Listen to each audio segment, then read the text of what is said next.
The rain had begun before dawn, a cold, relentless curtain draping the hills of Montvier in silver. By the time the carriage creaked to a halt before Greyhaven Manor, the stones of the courtyard gleamed like wet onyx. From the high windows, Lord Adrian Devereux watched the lone figure alight, a woman in a plain wool cloak, her face hidden beneath a dripping hood. He had not hired her.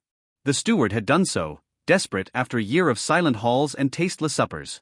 Adrian cared little. Since the fever had taken Camille and left him a widower, nothing roused his appetite, food or otherwise. He intended to nod once, retreat to his study, and let the servant disappear into the kitchens. But when she pushed back the hood, the gesture stopped him. Thick chestnut hair clung damply to her cheeks, and her eyes, dark as burnished mahogany, lifted without fear. "I am Isabella Murray," she said, voice steady against the storm.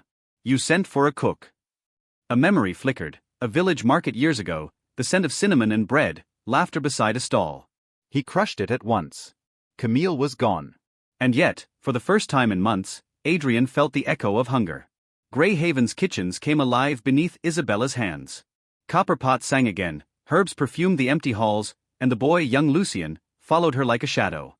Adrian told himself it was gratitude that drew him to the doorway each evening, to watch her slice and stir with a quiet grace.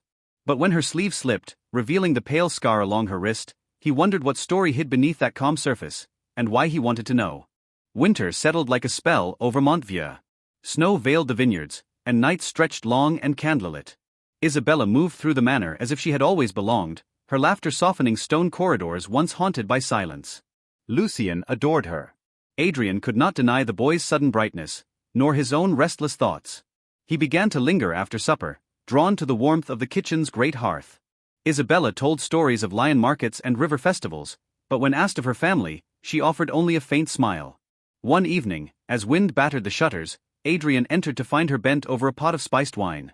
The scent, clove, orange, and something wilder, summoned memories of a Paris winter with Camille. Yet it was Isabella who stood before him, her eyes reflecting firelight.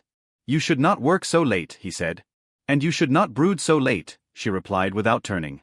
Their gazes met.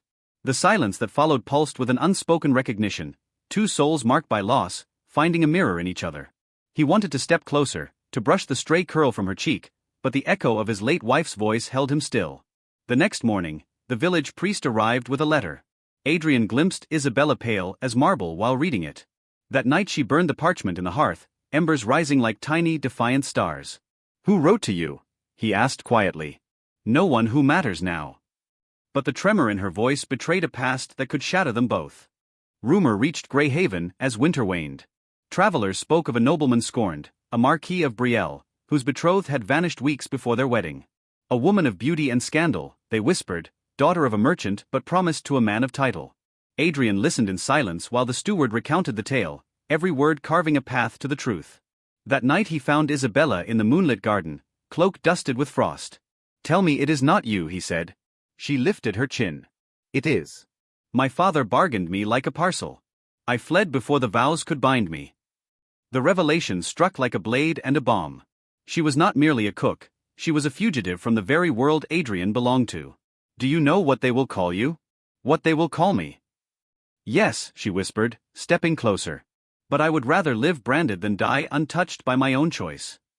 He should have walked away. Instead, he reached for her, and the distance between them dissolved.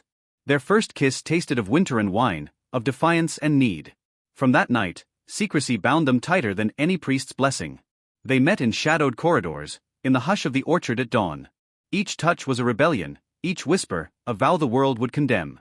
Adrian's heart, numb for so long, now beat with dangerous life. Spring unfurled over Montvier with scandal at its heels. The Marquis of Brielle arrived unannounced, his retinue spilling across Greyhaven's courtyard like a storm cloud. He demanded Isabella's return, declaring her a thief of promises and honor. Adrian faced him in the great hall, sunlight slicing through the high windows. "She is under my protection," he said, voice carrying the authority of a man who had rediscovered purpose. "You would defy your own rank for a runaway?" The Marquis sneered. "I defy a world that measures worth by title alone." Adrian's words rang through the chamber, and for the first time since Camille's death, he felt utterly alive. Isabella stepped forward, no longer the servant but a woman unafraid. "I am no one's possession," she said, her voice steady as a bell. "Not his, not yours. I choose my own fate." The Marquis left with curses, but no blade drawn. Gossip would spread, reputations would burn, yet Adrian felt only peace as he turned to the woman beside him. Weeks later, the vineyards bloomed. Adrian and Isabella walked among the rows, Lucien racing ahead with laughter that scattered the lingering ghosts. "Do you regret staying?" he asked. She laced her fingers through his. "Not for a heartbeat." Beneath the bright French sky, Adrian knew the truth. Grief had been a winter, but love, defiant, forbidden, and chosen, was his second spring. And in Isabella's steadfast eyes, he found the life he had thought forever lost.